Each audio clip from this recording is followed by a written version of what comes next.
Guys, it's me, Halloween Dan, doing the second part of our Home Depot reaction / review video today. You might have seen my video the other day where I was reviewing probably the most popular props that Home Depot have released.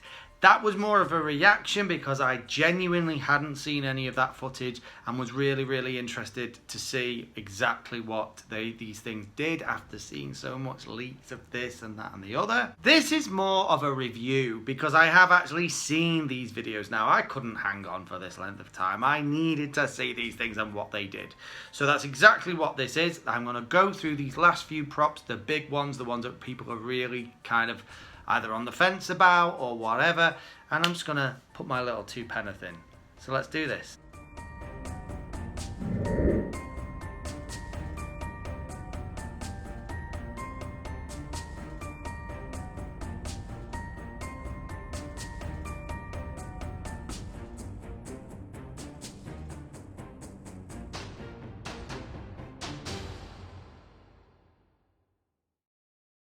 So the first prop we're going to start off with is Possessed Penny. She was in some of the very first sort of footage, leaked images we saw very early on in the year, and everyone was kind of interested by the look of her. She's clearly a relatively large, creepy doll character, this one ripping off a teddy bear's head.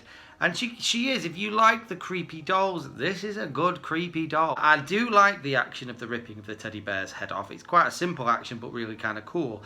But what everyone keeps on talking about is this changing of the eyes. Her eyes flick round. So 1 minute she's got these quite, oh, very nice eyes. And the next minute, oh, demon eyes. Oh my God, what an evil, possessed teddy bear head ripping off creature this is. The overall look is great. It's a dirty kind of doll with a cracked face. I like the pigtail, obviously a childish look, but also a bit creepy too. She looks like, yeah, some toy or some girl that's been possessed, that's kind of had enough of her teddy bear. That's pretty much all there is to say about it. I don't want to share my toys. If I can't have Teddy to myself. No one can. Like I say, if you're into your dolls and this sort of creepy dolls and all that kind of thing, I think this is a really good prop. I think you'd actually really like Possessed Penny.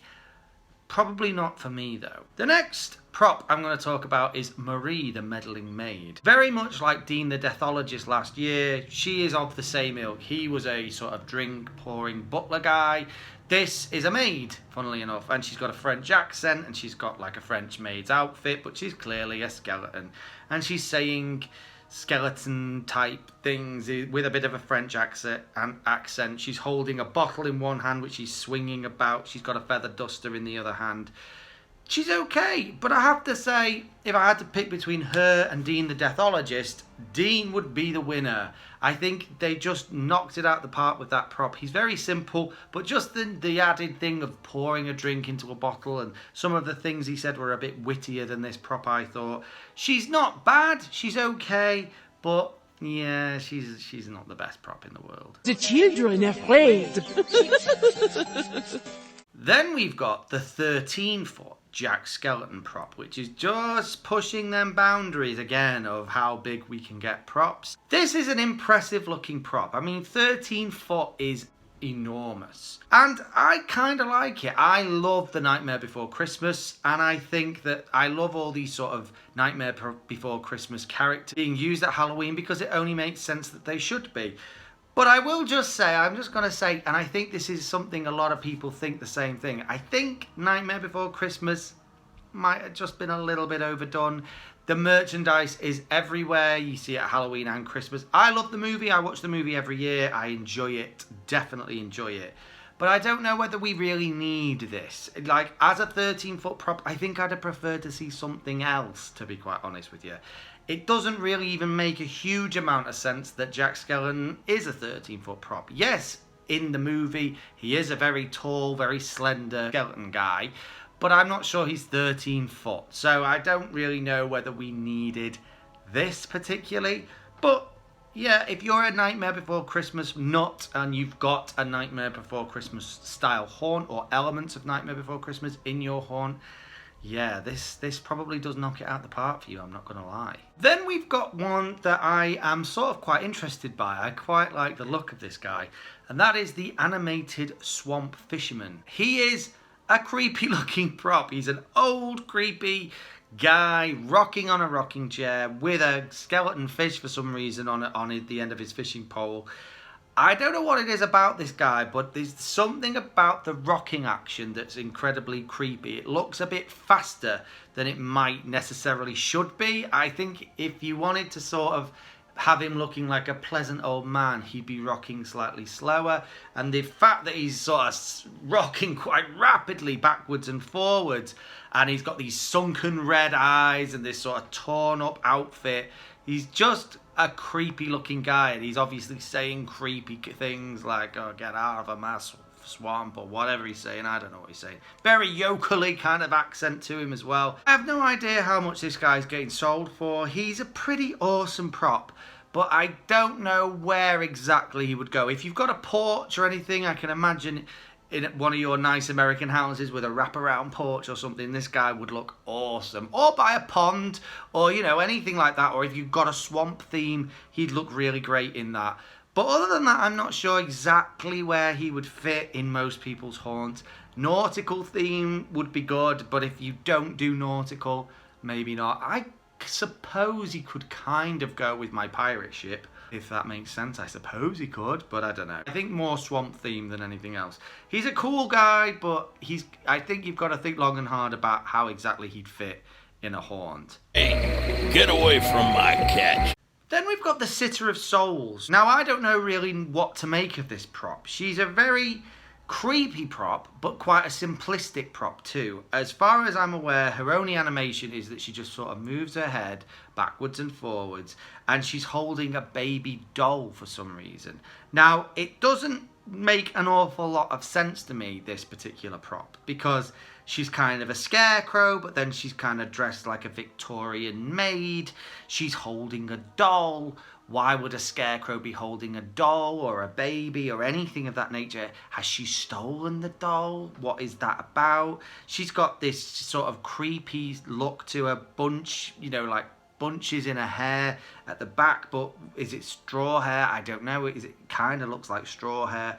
She's got these very basic red LED eyes, which I'm not really sure if they were necessary or not. And yeah, it's one of them. It wouldn't be for me. I can imagine it being for someone. She's very, very creepy looking, very cool. Again, if you've got a harvesty themed haunt or something, she might look good in that. But even then, I think you'd struggle to sort of make sense of her even within that theme. I'm not sure about her, to be honest with you, but I kind of get it. I'm on the fence about her. Ring around the rosy, a pocket full of posies.